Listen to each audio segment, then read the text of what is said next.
matapang na amoy ng chlorine ang unang gumising sa pagod ng diwa ni Doña Rosario. Kasabay nito ang kirot sa kanyang likod, isang pamilyar na sakit na tila ba nakakapit na sa bawat himaymay ng kanyang pagkatao. Dahan-dahan niyang kinuskos ang puting tiles ng banyo. Ang banyo ng mga bisita. Sa labas, dinig na dinig niya ang masayang halakhakan. Ang matinis na tunog ng mga kopitang nag-uumpugan, ang marangyang tugtugin, isang selebrasyon, isang patunay ng tagumpay ng kanyang kaisa-isang anak na si Leandro. Ngunit dito sa loob ng maliit at malamig na banyong ito, para siyang multo, isang aninong hindi nakikita, isang lihim na kailangang itago sa magarbong bahay na itinayo ng sarili niyang anak. Napahinto siya at tiningnan ang kanyang mga kamay sa ibabaw ng sahig. Kulubot na ang mga ito, naninilaw sa mantsa ng mga kemikal na panlinis. Dati, ang mga kamay na ito ang humahawak ng tisa at libro, nagtuturo sa daan-daang kabataan sa kanilang bayan sa Ilocos. Ngayon, panlinis na lang ng inidoro ang hawak. Isang butil ng luha ang pumatak mula sa kanyang mga mata, humalo sa basang sahig. Pinunasan niya ito agad.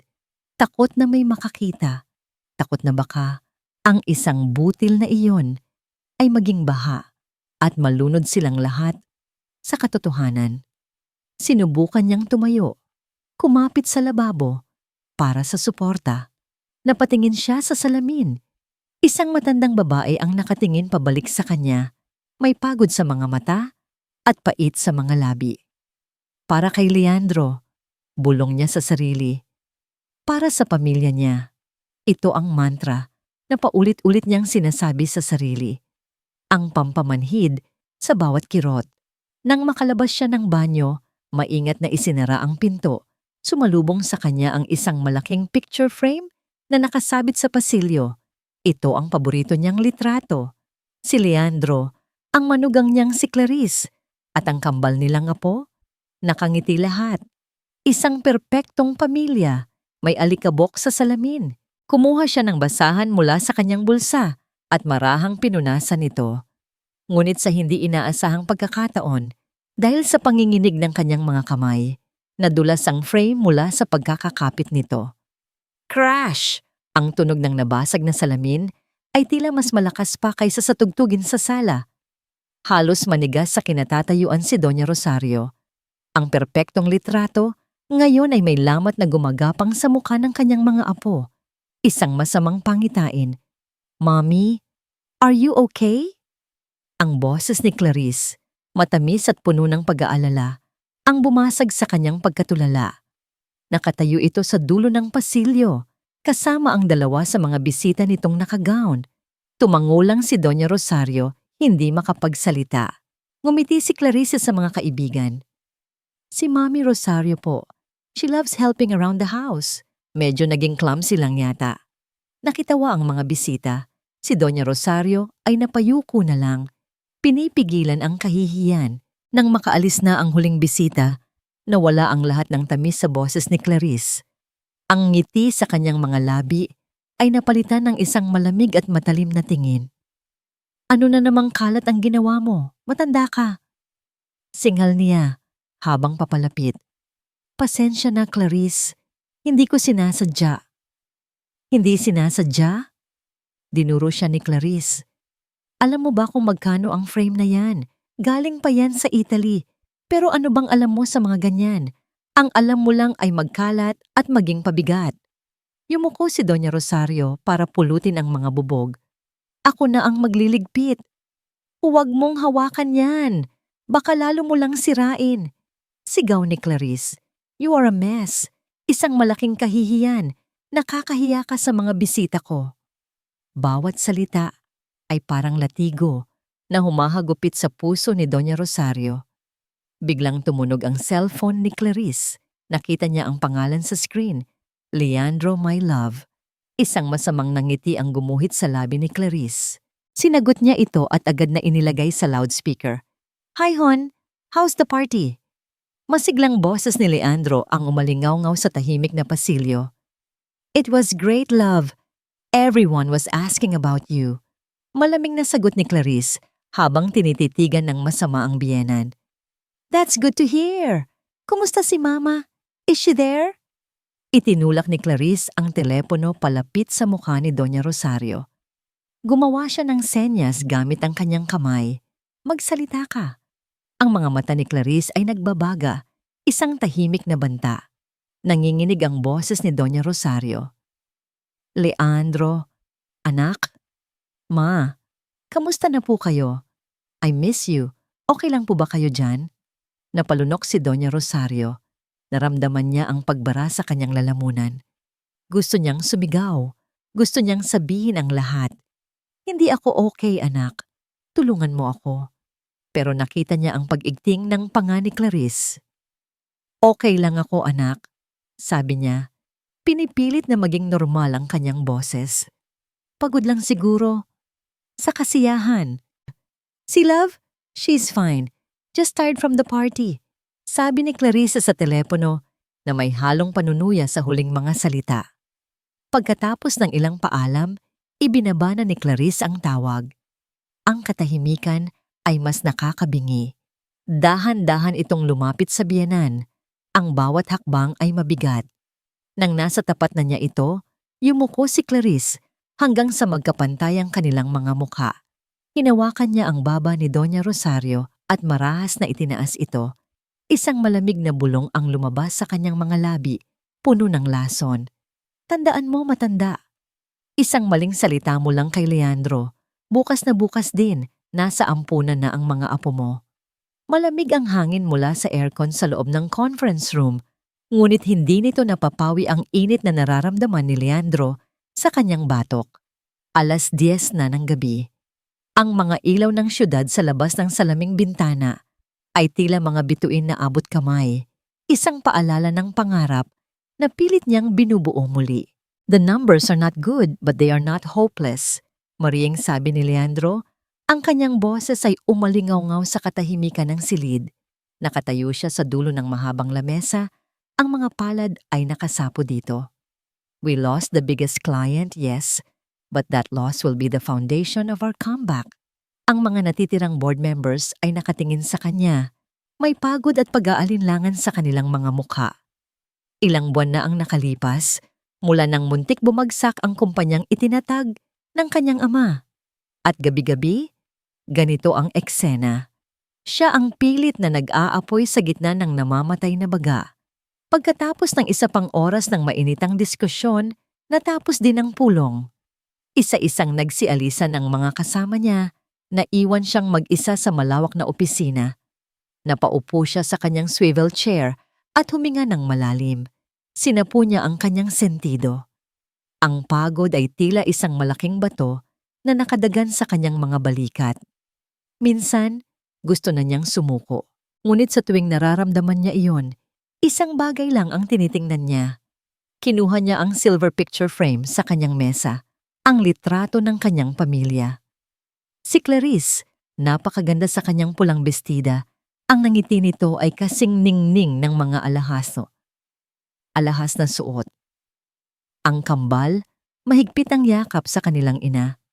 At sa gilid ang kanyang ina, si Doña Rosario, may maliit na ngiti sa labi. Isang perpektong pamilya, ang kanyang pamilya. I'm doing all of this for you, bulong niya sa litrato. Para sa kanya, ang bawat oras na wala siya sa bahay, ang bawat meeting na umaabot hanggang madaling araw, ang bawat patak ng pawis, lahat ay may kapalit. Ang kapalit ay ang magarang bahay na tinitirhan nila, ang mamahaling damit ni Clarice, ang dekalidad na edukasyon ng kanyang mga anak. Para sa kanya, iyon ang pagmamahal. Iyon ang tungkulin ng isang haligi ng tahanan. Naalala niya ang pag-uusap nila ni Clarice kanina. Party. Maraming bisita. Tumagos ang kirot ng pangungulila sa kanyang dibdib. Gusto niyang nandoon. Gusto niyang makita ang paghanga sa mga mata ng mga bisita para sa kanyang magandang asawa. Binuksan niya ang kanyang laptop at nag-log in sa online banking. Mabilis niyang tinipa ang isang malaking halaga at inilipat sa account ni Clarice. Pang-shopping, pang-salon, kahit ano pa. Karapat-dapat lang yon para sa asawa niyang nag-aalaga sa kanilang pamilya. Ito ang paraan niya ng pagsasabing, I love you. Sorry, wala ako dyan. Isang mabilis na pagpindot sa send at tapos na. Naramdaman niya ang bahagyang ginhawa. Isang problema na naman ang nasolusyonan ng pera. Nang isasara na niya ang laptop, biglang tumunog ang kanyang cellphone. Isang international number, ang partner niya para sa isang malaking deal sa Singapore. Sinagot niya ito, handa para sa isa na namang mahabang negosasyon. Leandro, good news, sabi ng boses sa kabilang linya. They love the proposal. They want to sign as soon as possible. Pinatigilan si Leandro. What? I thought we still have a week of negotiations. They waived it. They are impressed. They want to close the deal. Tomorrow. Parang isang malakas na alon ng ginhawa ang humampas kay Leandro. Ang deal na ito ang magpapatayo muli sa kanila. Ito ang bubura sa lahat ng kanilang pagkukulang. That's amazing news, sabi niya. Hindi maitago ang tuwa sa kanyang boses. Pagkababa niya ng telepono, napasandal siya sa kanyang upuan at napatingin sa labas ng bintana. Ang tagumpay. Sa wakas, nararamdaman na niya ulit ang lasa nito. At sa gitna ng kanyang tuwa, isang ideya ang biglang pumasok sa kanyang isip. Isang sorpresa. Mabilis siyang tumayo at kinuha ang kanyang coat.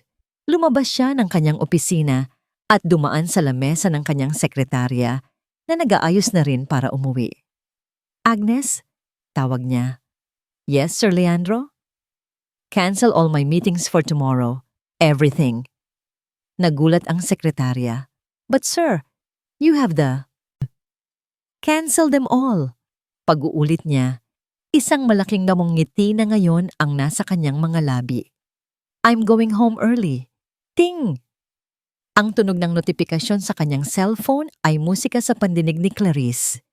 Isang mabilis na sulyap sa screen ang nagpakalma sa kumakalam niyang sikmura. Pumasok na. Ang malaking halaga ng perang ipinadala ni Leandro. Isang buntong hininga ng ginhawa ang pinakawalan niya. Saglit, para siyang makakahinga. Saglit, ligtas na naman siya. Ngunit ang saglit na yon ay hindi nagtagal. Muling tumunog ang kanyang telepono. Sa pagkakataong ito, isang pamilyar na pangalan ang lumabas sa screen. Mama. Biglang bumalik ang kaba sa kanyang dibdib. Nanginginig niyang sinagot ang tawag. Hello, Ma. Clarice, hiha. Ang boses sa kabilang linya ay tila pulot sa tamis. Ngunit para kay Clarice, ito'y tunog ng papalapit na panganib. Nakuha mo na ba ang pinadala ng asawa mo? Ma, kakapadala pa lang. Good. Dahil kailangan na natin, anak. Your tita Conching, natalo na naman ng malaki sa kasino. Kailangan nating mag-abono kaagad. Kung hindi, malaking eskandalo ito para sa pamilya. Napapikit si Clarice. Ang pera. Ang perang dapat sana ay pambayad sa naglalakihang bill ng kanyang credit card. Ang perang dapat sana ay magbibigay sa kanya ng kahit isang linggong kapayapaan. Mawala na akong maibibigay. Ubus na. Pagsisinungaling niya, ang boses ay halos pabulong na. Anong wala? Biglang nag-iba ang tono ng kanyang ina, naging matalas at mapanumbat. Clarice, huwag mo akong sinasagot ng ganyan. Isipin mo na lang ang kahihiyan. Anong sasabihin ng mga tao? Ang anak ni Senyora Imelda hindi makatulong sa sariling pamilya? After all we did for you, pinalaki ka namin sa yaman, binigay namin ang lahat para lang maging isang maramot na asawa. Bawat salita ay tumutusok sa puso ni Clarice. Ang alaala ng kanilang dating karangyaan na ngayon ay anino na lang. Ang patuloy na pagpapanggap, ang walang katapusang utang. Ma, susubukan ko. Mahinang sagot niya, isang pagsuko. Pagkababa ng telepono, naramdaman ni Clarice na tila sinasakal siya. Binuksan niya ang kanyang laptop, tiningnan ang mga online statement ng kanyang mga credit card. Pula. Lahat kulay pula.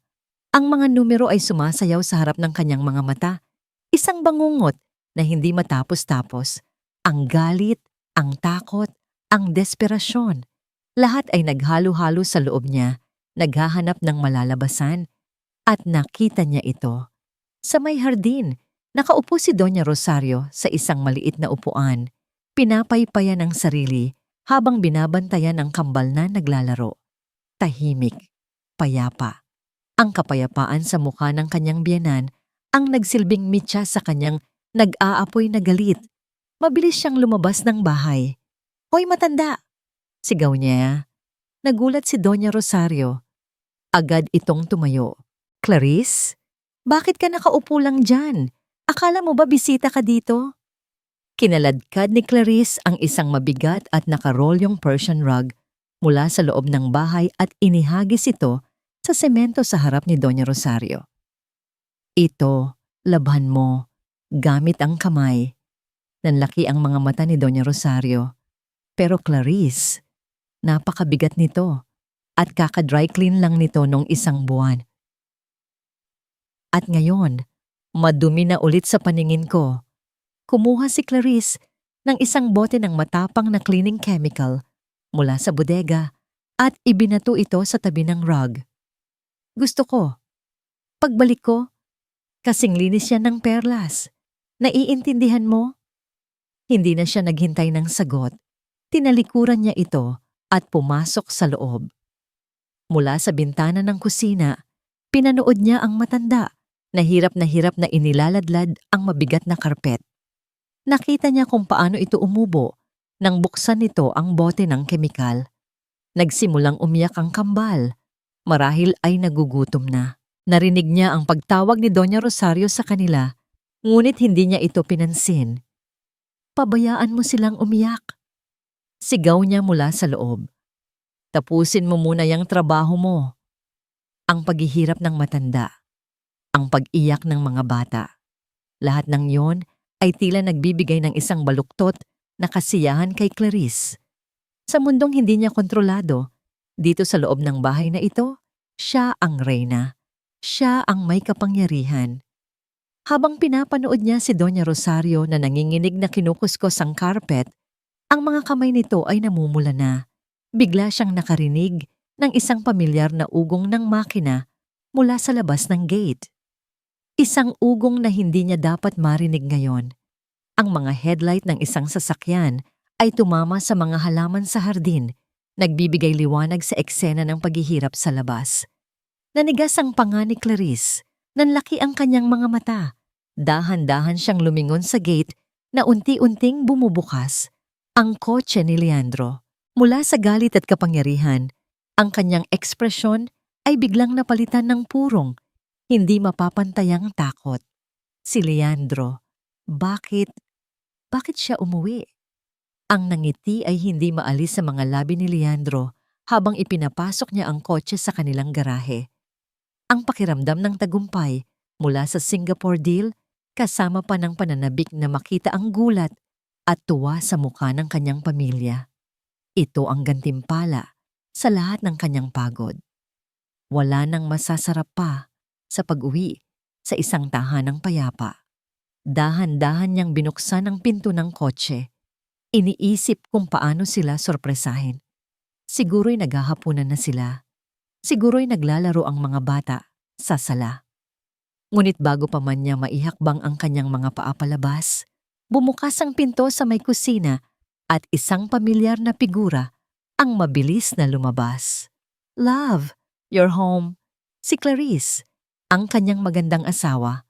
Nakasuot ito ng isang simpleng puting bestida, ngunit sa paningin ni Leandro, para itong isang anghel na sumasalubong sa kanya. Mabilis itong yumakap sa kanya, mahigpit.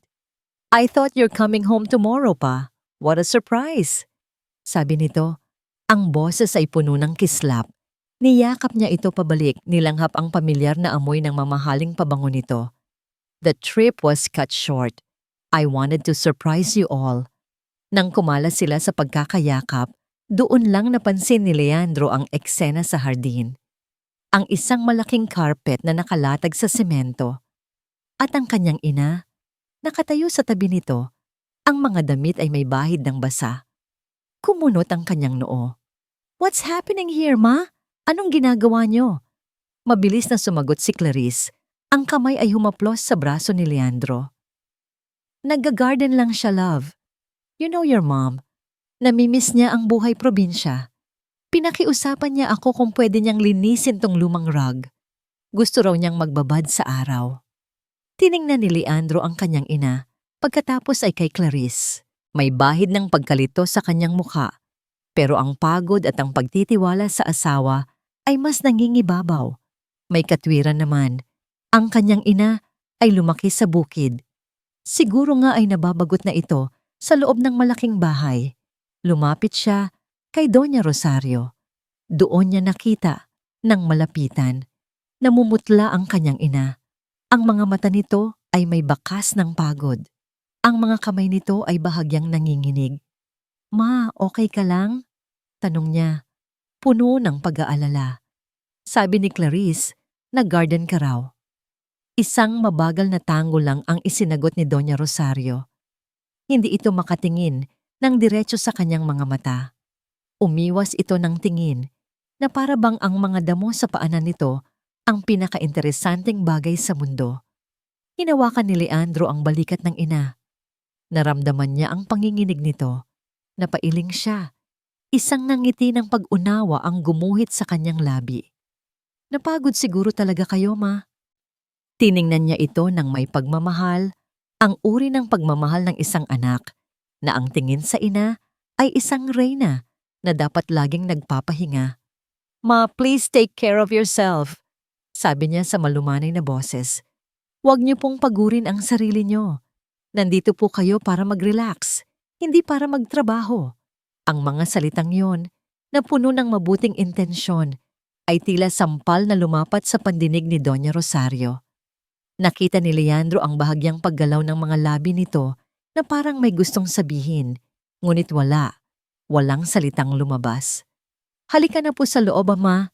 I'll ask Yaya to prepare a warm bath for you," sabi ni Leandro, habang marahan niya itong inaalalayan papasok ng bahay. Habang naglalakad sila, napansin ni Leandro si Mang Toti, ang kanilang hardinero, na nakatayo sa di kalayuan.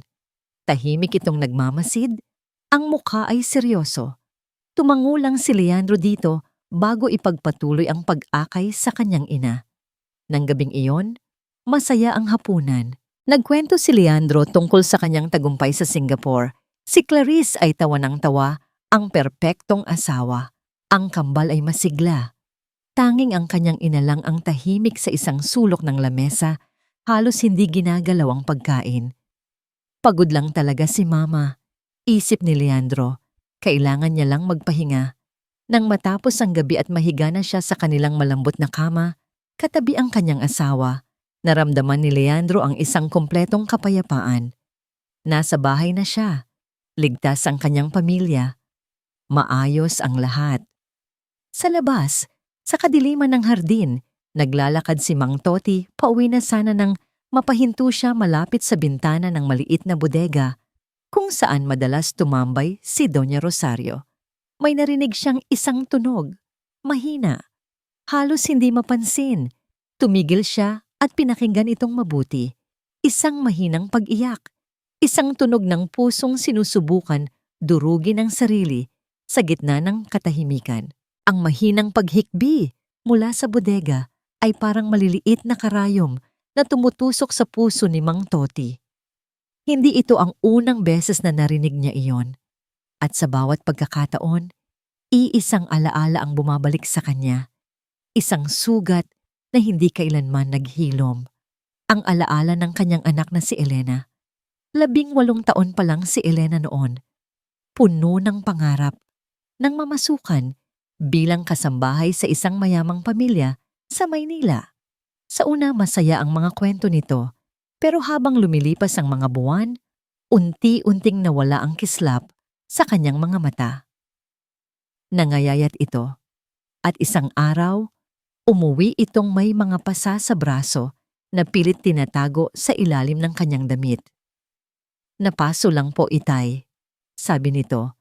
Pero nakita ni Mang Toti ang takot sa likod ng mga salitang yon. Wala siyang nagawa. Ano ang laban ng isang hamak na hardinero sa mga makapangyarihan?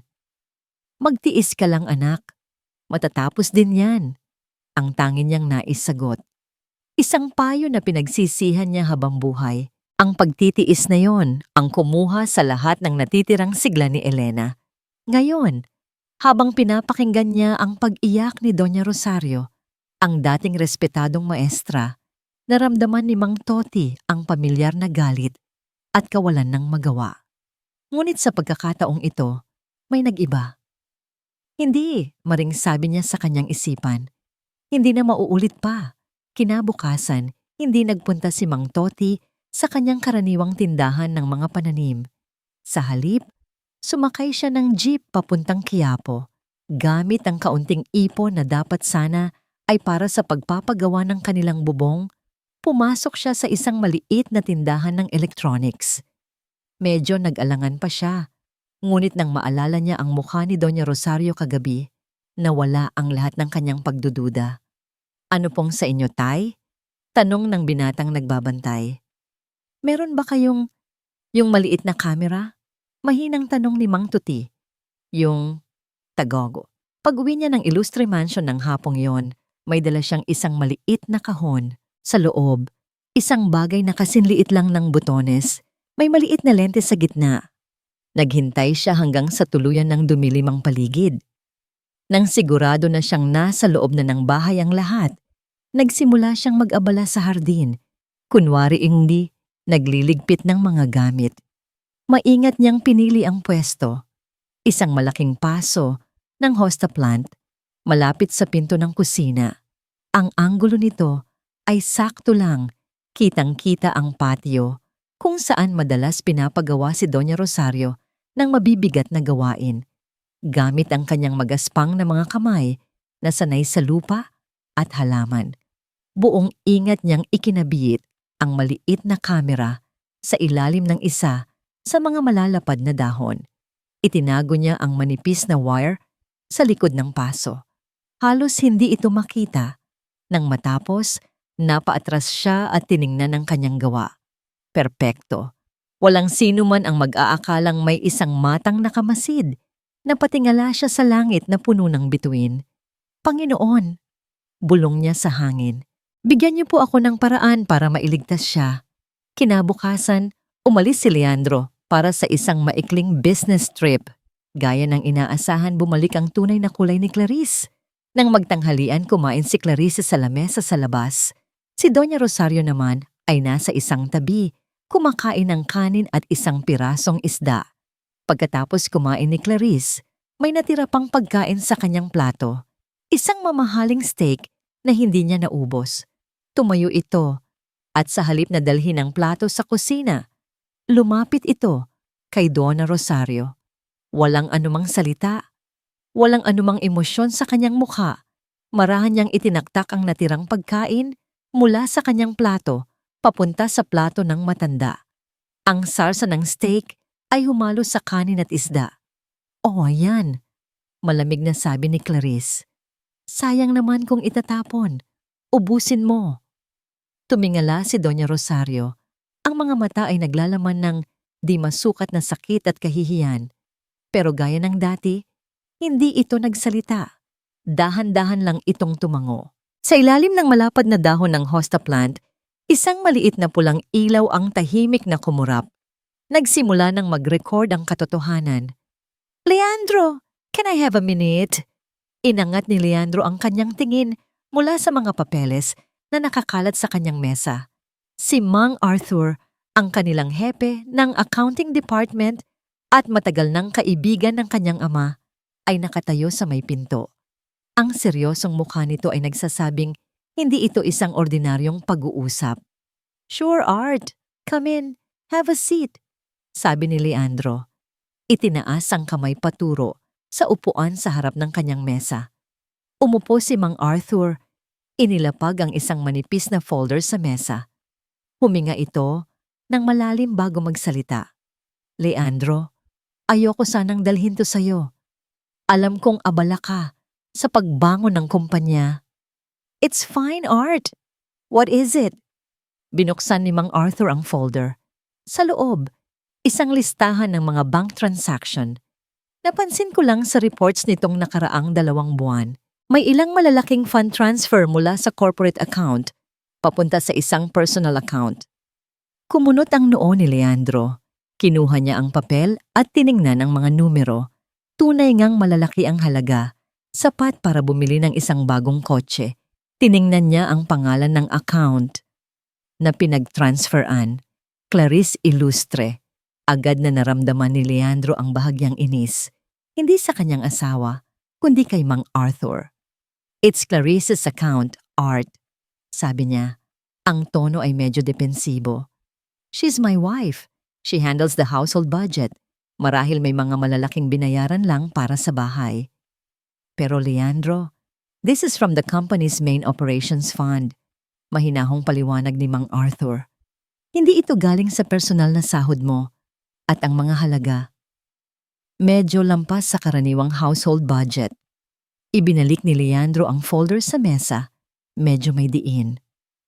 I trust her, Art. Siguro may malaking renovation o may biniling furniture. Alam mo naman si Clarice, she wants the best for our home. I'll talk to her about it.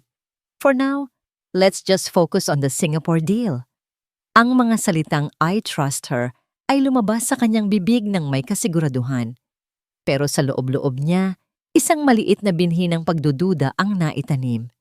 Naalala niya ang sunod-sunod na pagdating ng mga delivery sa kanilang bahay, mga bagong gamit, mga damit na may mga pangalang hindi niya mabigkas, ang bagong hikaw na suot ni Clarice nung 1 linggo. Isang kumikinang na diamante na tiyak ay nagkakahalaga ng malaki. Pinili niyang isantabi ang mga iyon, regalo niya sa sarili niya. Isip niya, she deserves it. Nang gabing iyon, sinubukan niyang buksan ang usapan habang naghahapunan sila. Love, simula niya sa malumanay na paraan. Napansin lang ng accounting, may mga malaki kang wini-withdraw lately? May pinapagawa ba tayo sa bahay? Hindi man nang nagbago ang ekspresyon ni Clarice. Ngumiti ito ng matamis na para bang ito ang pinaka-normal na tanong sa mundo. Oh, that. Yes, love. Masiglang sagot nito. I'm having the entire living room redesigned. Gusto ko yung parang sa mga magazine. Surprise sana. You know, to celebrate your new deal para mas maging maganda ang tahanan natin. Ang paliwanag na yon, na puno ng pagmamahal at suporta, ay parang isang malambot na unan na pumawi sa lahat ng kanyang pag-aalala.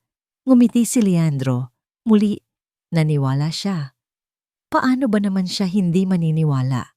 Ngunit habang nag-aayos sila para matulog, naiwan ni Clarice ang kanyang cellphone sa ibabaw ng kama habang pumasok ito sa banyo. Umilaw ang screen nito, isang notifikasyon mula sa isang text message. Hindi sinasadya. Nabasa ni Leandro ang preview sa lock screen. Isang mensahe mula sa isang numerong nakasave bilang mama. Ang mga salita ay malinaw. Nakuha mo na ba ang pera? Kailangan na. 3 salita. Isang tanong. Isang utos. Natigilan si Leandro. Ang mga salitang iyon ay hindi tugma sa kwento ng redesign at surprise. Iyon ay tunog ng pangangailangan. Isang pagmamadali. Para siyang binuhusan ng malamig na tubig. Biglang bumalik ang lahat ng maliliit na piraso ng palaisipan na pilit niyang isinasantabi. Ang mga withdrawal, ang mga mamahaling gamit, ang pag-aalala sa mukha ni Mang Arthur. Nang lumabas si Clarice mula sa banyo, suot ang kanyang sutlang roba at ngiti sa mga labi. Sinalubong siya ng isang tahimik na Leandro. Hindi niya ipinahalata ang kanyang nakita. May problema ba, love? Tanong ni Clarice, napansin ang pagbabago sa kanyang aura. Umiling lang si Leandro at pilit nang ngumiti. Wala. Napagod lang siguro sa buong araw. Ngunit habang nakahiga sila sa dilim, magkatabi, pero milya-milya ang layo ng isipan, hindi na mapakali si Leandro. Ang tiwalang dati isang matibay na pader na nagpoprotekta sa kanyang puso, ngayon ay may maliliit ng bitak. At sa mga bitak na yon, Nagsisimula nang pumasok ang malamig na hangin ng katotohanan. Mag-iingat po kayo, ma. Babalik din ako kaagad.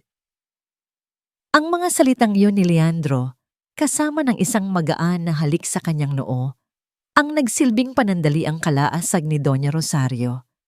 Habang pinapanood niyang papalabas ng pinto ang kanyang anak, dala ang itim na maleta nito, isang dasal ang nabuo sa kanyang isipan. Sana bumagal ang oras. Sana humaba ang 2 araw. Isang pakiusap na hindi niya kayang bigkasin. Nang marinig nila ang tunog ng paalis na kotse, nanatili pa ring nakangiti si Clarice habang nakatingin sa labas ng bintana. Ngunit nang tuluyan nang mawala ang sasakyan sa kanilang paningin, narinig ni Doña Rosario ang isang pamilyar at nakakakilabot na tunog. Click! Ang tunog ng paglock ng pinto. Dahan-dahang lumingon si Clarice. Ang matamis ng ngiti na para kay Leandro ay parang isang maskarang hinubad. Ang natira ay isang mukhang malamig, walang emosyon, na may mga matang matatalim na nakatitig sa kanya. "Party's over," sabi ni Clarice sa mababang boses. Walang anumang salita. Pumasok si Clarice sa utility room at paglabas ay may dala ng isang timba at mga basahan. Inihagis niya ito sa sahig sa paanan ni Doña Rosario. Tumilapon ng kaunting tubig, nabasa ang dulo ng kanyang duster. Ang buong unang palapag. Utos ni Clarice. "Luluhod ka. Kukuskusin mo ang sahig gamit ang iyong mga kamay. Gusto kong makita ang refleksyon ko dyan sa sobrang kintab." Hindi na nagulat si Doña Rosario. Ang kirot ng pagtanggap ay mas masakit pa kaysa sa gulat. "Pero Clarice, ang kambal, anong problema sa kanila? Kailangan nila ng bantay. Oras na rin para sa kanilang gatas." Isang sarkastikong tawa ang kumawala kay Clarice.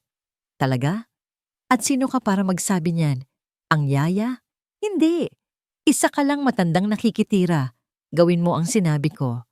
Nagsimula si Doña Rosario. Ang matigas at malamig na sahig ay tila nangangagat sa kanyang mga tuhod.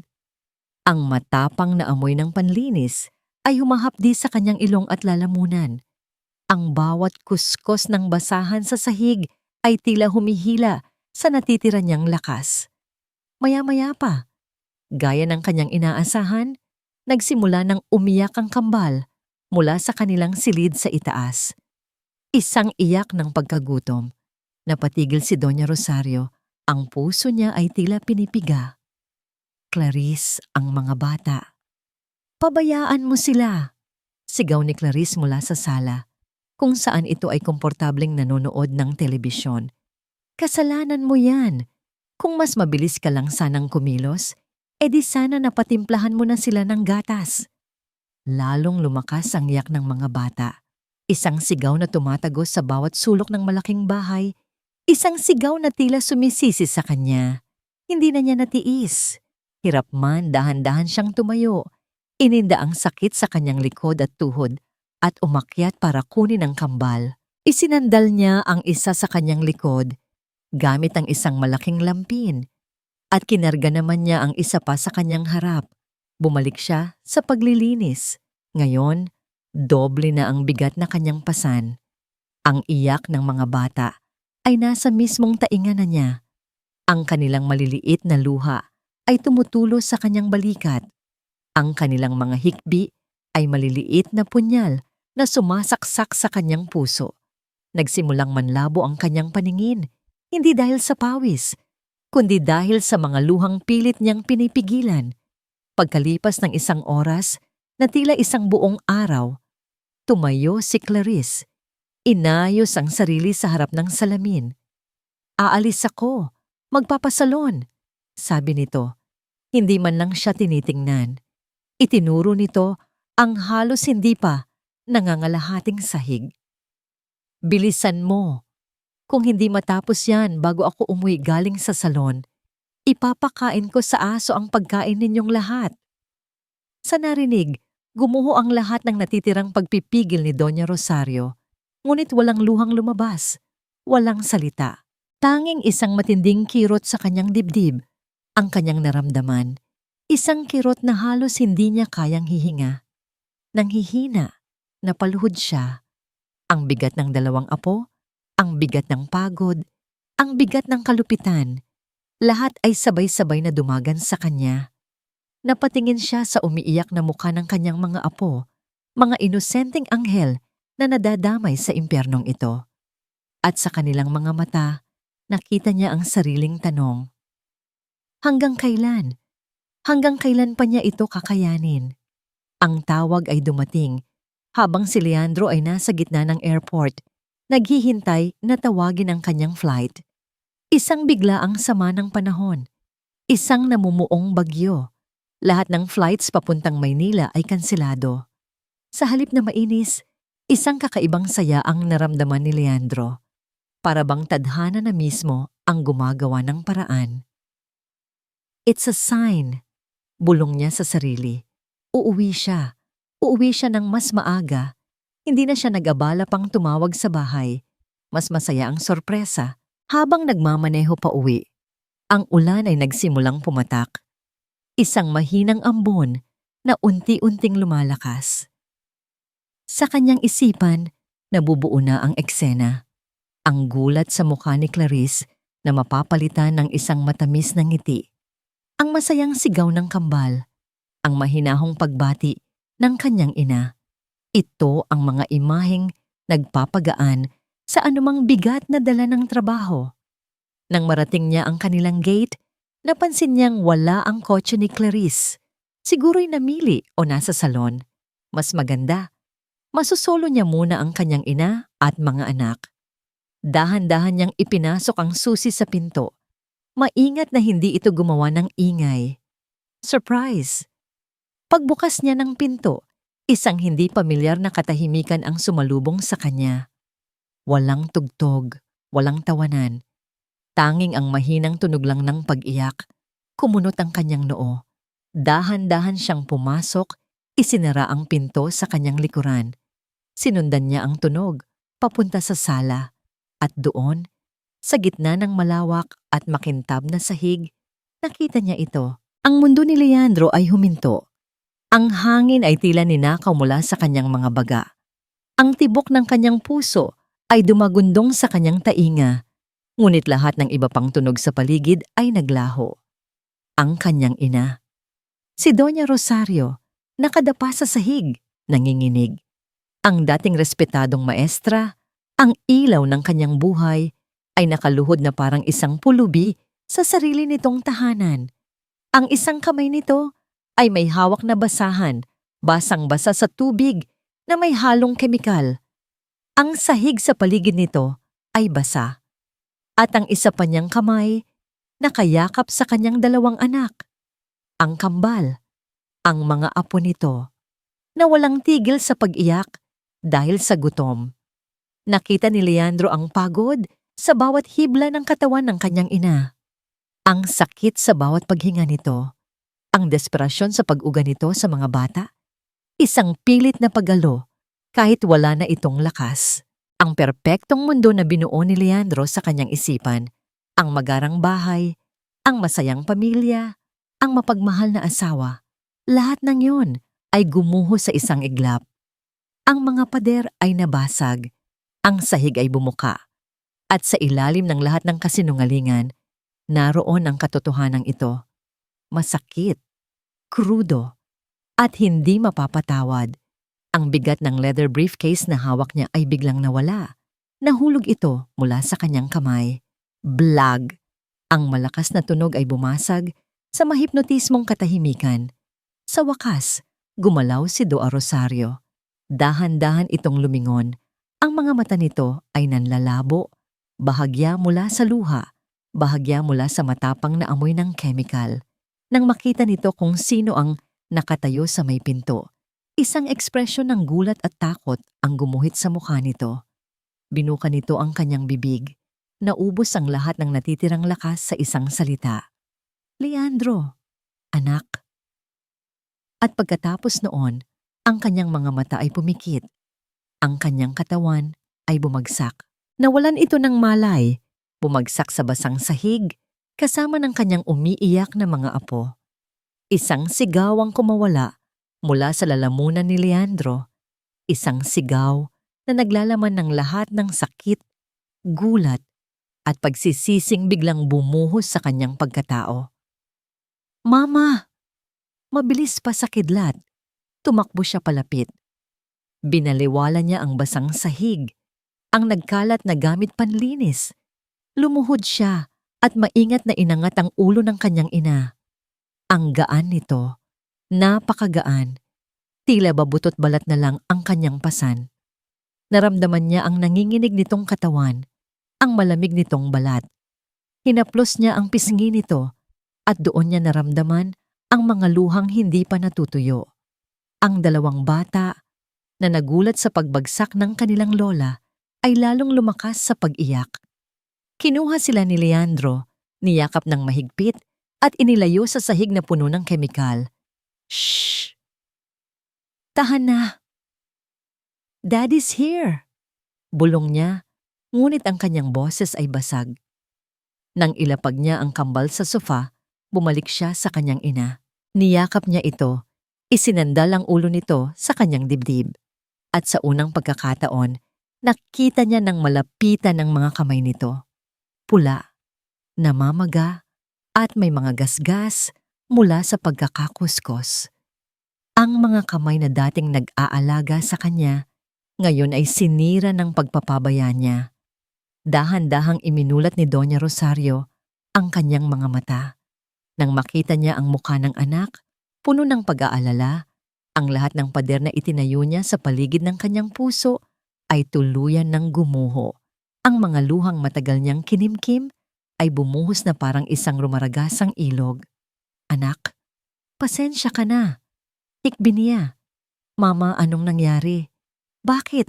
Bakit niyo to ginagawa?" Tanong ni Leandro. Ang boses ay puno ng pait. At sa wakas, sa loob ng mainit na yakap ng kanyang anak, lumabas ang katotohanan. Ayaw niya, Leandro. Ayaw ni Clarice. Nagsusumamong sabi ni Doña Rosario sa gitna ng kanyang pag-iyak. Kapag hindi ko sinunod ang mga utos niya, ang mga apo mo, dadalhin daw niya sa ampunan. Bawat salita ay isang suntok sa sikmura ni Leandro. Ang pagbabanta, ang kalupitan. Nangyayari ang lahat ng ito sa ilalim ng kanyang bubong. Sa kanyang pamamahay, niyakap niya ng mas mahigpit ang ina. Hindi na mangyayari ulit yan. I'm so sorry, Ma. I'm so sorry. Paulit-ulit niyang sinabi ang mga salitang yon, pero alam niyang kulang pa. Kulang na kulang. Sakto sa tagpong yon bumukas ang pinto. Pumasok si Clarice. Dala ang mga pinamili mula sa isang mamahaling butik. May ngiti sa kanyang labi na naglalaho rin agad nang makita ang eksena sa kanyang harapan. Nakita niya si Leandro na nakaluhod sa sahig, yakap-yakap ang umiiyak na biyenan. Nakita niya ang nagkalat na timba at basahan. Nakita niya ang kambal sa sofa. Ang kanyang perpektong mundo ay nadiskubre. Leandro? Love? Anong nangyayari dito? Tanong niya ang boses ay nanginginig. Sinusubukang magpanggap na walang alam. Dahan-dahang tumayo si Leandro. Iniwan niya ang kanyang ina sa pangangalaga ng kararating lang na yaya. Humarap siya sa kanyang asawa. Ang mukha ni Leandro ay kalmado. Ngunit ang kanyang mga mata, nag-aapoy ito sa isang galit na hindi pa kailanman nakita ni Clarice. "Anong ginawa mo sa nanay ko?" Ang sigaw niya ay umalingaw-ngaw sa buong kabahayan, sapat para manginig ang mga salamin sa bintana. Natakot si Clarice, umatras siya ng isang hakbang. "Love, I can explain. Naglilinis lang si Mommy. Napagod lang siguro siya." "Explain!" Lumapit si Leandro. Ang bawat hakbang ay mabigat. "Ipaliwanag mo kung bakit nanginginig sa takot ang nanay ko. Ipaliwanag mo ang pagbabanta mo na ilalagay mo sa ampunan ang sarili mong mga anak." "Hindi totoo yan. Sinisiraan niya ako sa iyo, Leandro. Nagsisinungaling ang matandang yan." Sigaw pabalik ni Clarice. Ngayon ay lumalabas na ang tunay niyang kulay. Sinusubukan niyang gawing biktima ang sarili. Ako ang biktima dito. Hindi niyo alam ang pinagdadaanan ko. Ngunit huli na ang lahat. Ang tiwala ni Leandro ay abo na. At habang nasa gitna sila ng nag-aapoy na bangayan, isang tahimik na figura ang lumitaw mula sa may hardin. Si Mang Toti. Nakatayo siya sa may pintuan. Ang kanyang mukha ay seryoso at determinado. Sa kanyang kamay, may hawak siyang isang maliit na itim na bagay. Isang USB flash drive. Hindi siya tumingin kay Clarice. Ang kanyang mga mata ay nakatuon lamang kay Leandro. Sir Leandro, sabi niya sa isang boses na matatag at puno ng bigat, may kailangan po kayong makita.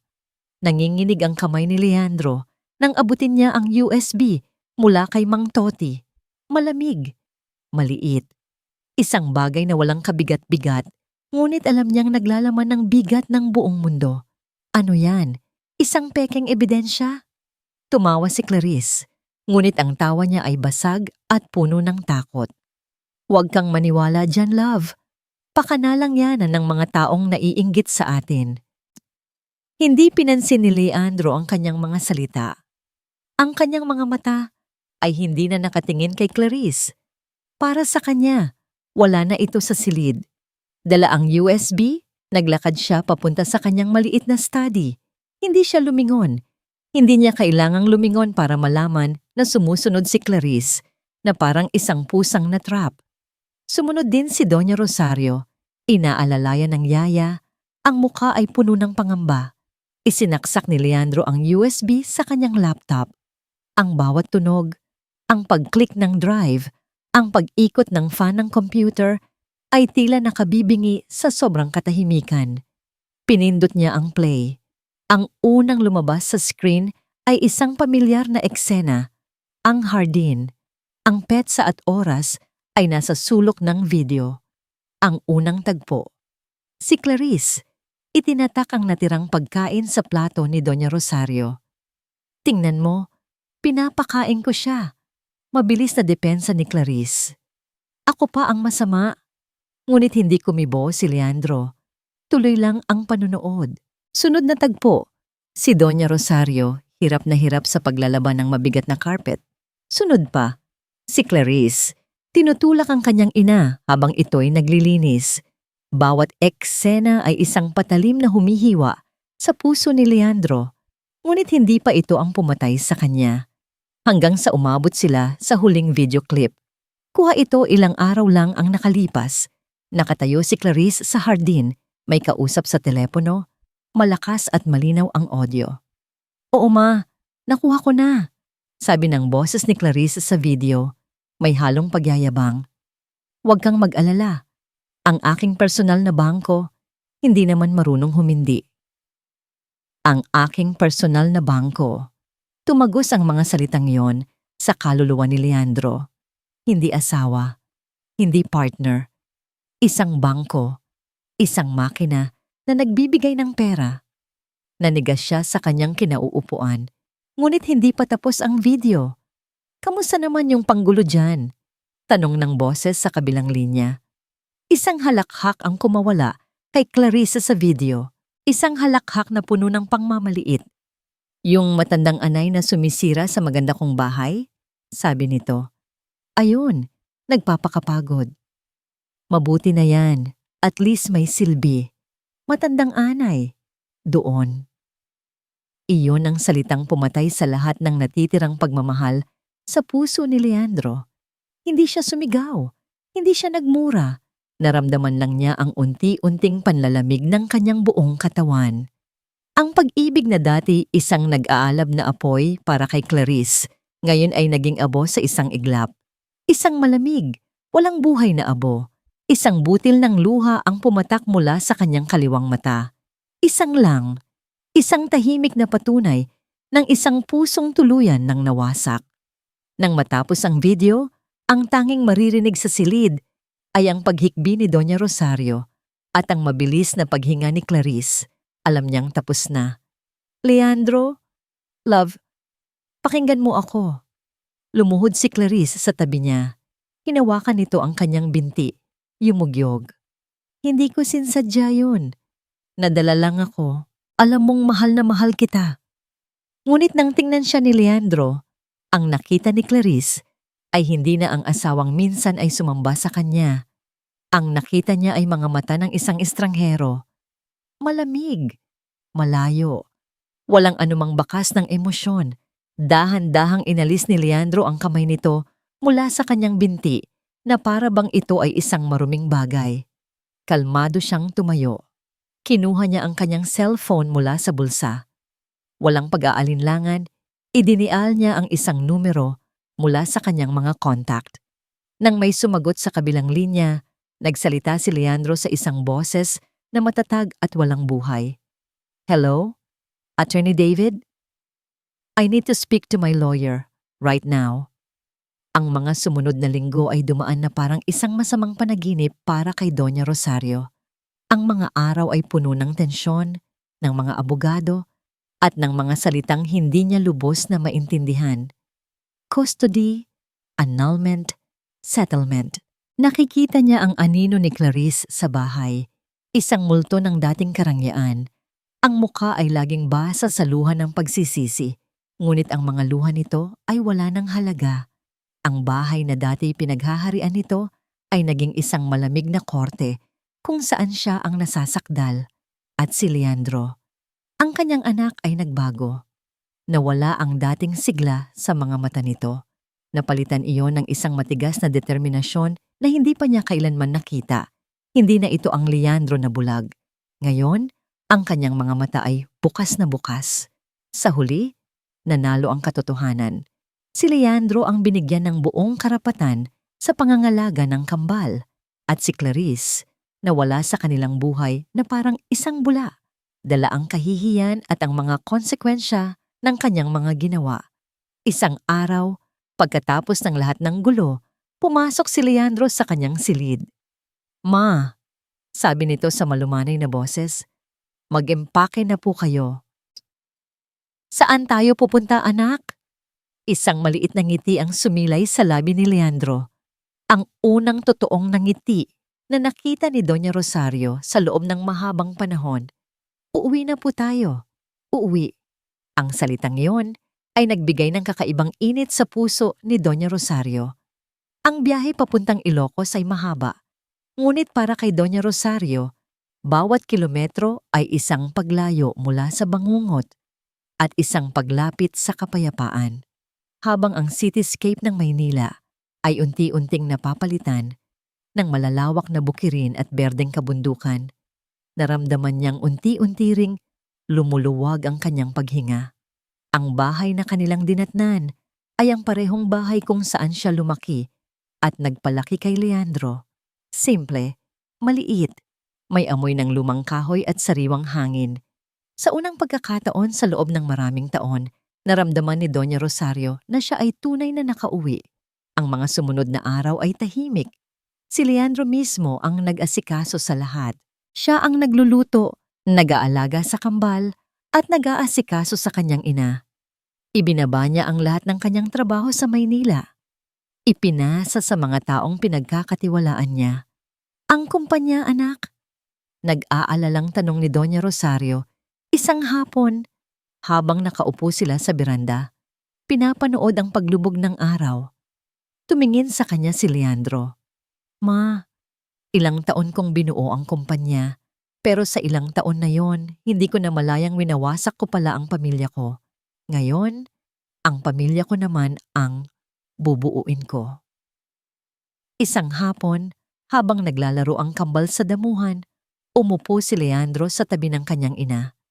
Matagal silang hindi nagsalita, tanging ang tunog lang ng hangin ang kanilang naririnig. Ma, basag ni Leandro sa katahimikan. Patawad po.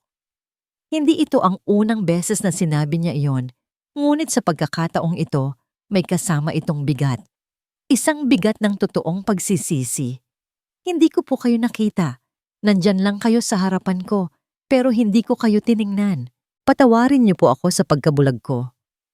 Hinawakan ni Doña Rosario ang kamay ng anak. Magaspang ito, may mga kalyo mula sa pagbubuhat ng mga gamit at pag-aayos sa bahay, mga bagay na hindi nito ginagawa noon. Matagal na kitang pinatawad, anak. Sabi niya. Isang nangiti ang gumuhit sa kanyang mga labi. Isang araw, habang nagliligpit si Doña Rosario sa lumang bodega, nakita niya ang isang baul. Binuksan niya ito at tumambad sa kanya ang mga lumang gamit niya noong siya'y guro pa. Mga libro, mga banghay-aralin, mga litrato ng kanyang mga dating estudyante. Naalala niya ang kanyang prinsipyo sa pagtuturo na ang bawat tao, gaano man kaliit o katanda, ay may halaga, na ang bawat isa ay may karapatang marinig at alagaan. Isang prinsipyo na muntik na niyang makalimutan dahil sa sarili niyang pagtitiis. Habang hawak niya ang isang lumang lesson plan tungkol sa compassion, isang ideya ang biglang pumasok sa kanyang isipan. Isang ideya na hindi lang para sa kanya, kundi para sa iba pang katulad niya. Isang taon ang lumipas. Ang sikat ng araw sa Ilocos ay mainit at puno ng pag-asa. Sa harap ng isang bagong pinturang bahay na kulay puti at dilaw, maraming tao ang nagtipon. May mga lobo, may banderitas, at may isang malaking banner na nakasulat, "Welcome to Bahagari House, a home for the elderly heart." Sa gitna ng lahat, nakatayo si Doña Rosario. Hindi na ang babaeng may takot sa mga mata at panginginig sa mga kamay. Ang nakatayo doon ngayon ay isang babaeng puno ng dignidad at lakas. Nakasuot siya ng isang simpleng bestidang bulaklakin. Ang kanyang puting buhok ay maayos na nakapusod at sa kanyang mga labi ay may isang nangiting hindi napilit. Ang Bahagari House ay ang kanyang pangarap na binuo kasama ni Leandro. Isang tahanan at sentro para sa mga matatandang inabandona o inabuso ng kanilang mga pamilya. Itinayo ito gamit ang perang nakuha ni Leandro mula sa settlement kay Clarice, isang paraan upang gawing pag-asa ang sakit ng nakaraan. Hawak ni Doña Rosario ang mikropono, humarap sa mga panauhin, sa mga unang residente ng Bahagari House at sa kanyang pamilya. Isang taon na po ang nakalipas. Simula niya, ang kanyang boses ay malinaw at matatag.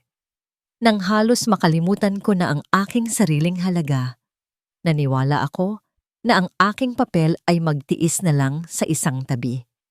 Naniwala ako na ang pananahimik ay isang uri ng pagmamahal. Huminga siya ng malalim. Ang kanyang mga mata ay naghahanap sa iisang tao sa gitna ng mga panauhin. Ngunit natutunan ko, pagpapatuloy niya, nakatingin na ngayon ng diretso kay Leandro, na ang tunay na pagmamahal ay hindi pagtitiis. Ang tunay na pagmamahal ay pagbibigay halaga sa sarili at sa iba. At natutunan ko na hindi pa huli ang lahat para magsimula muli. Pagkatapos ng bawat bagyo, laging may bahaghari. Pumalakpak ang mga tao. Niyakap siya ng kanyang mga bagong kaibigan, mga kapwa senior citizen na nakahanap ng kanlungan sa kanilang bahay. Mula sa di kalayuan, pinapanood ni Leandro ang lahat. Karga niya ang isa sa kambal, habang ang isa naman ay nakahawak sa kanyang kamay. Ang mga bata ay malulusog at masisigla. Lumalaki sa isang kapaligirang puno ng tunay na pagmamahal, hindi ng pagkukunwari. Nakita niya ang kanyang ina, napapalibutan ng mga taong nagmamahal at gumagalang sa kanya. Nakita niya ang kislap sa mga mata nito, isang kislap na matagal na nawala. At sa kaibuturan ng kanyang puso, naramdaman ni Leandro ang isang kapayapaan na hindi kayang bilhin ng kahit anong halaga o tagumpay. Nang matapos ang programa, lumapit siya sa kanyang ina. "You were amazing, Ma," sabi niya, puno ng paghanga. Ngumiti si Doña Rosario. "Dahil sa iyo ito, anak." "Hindi po. Dahil sa inyo. Kayo po ang nagturo sa akin kung paano talaga maging tahanan." Hinawakan ni Leandro ang kamay ng kanyang ina. Ang parehong kamay na dati nakita niyang nasasaktan, ngayon ay mainit at puno ng buhay.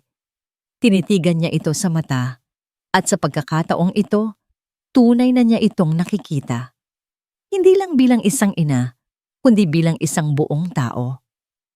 "Ma," sabi niya, ang kanyang boses ay puno ng emosyon. "Hindi kita nakita noon, Pero nakikita na kita ngayon. Hinalikan niya ang kamay nito. Ikaw ang tahanan ko.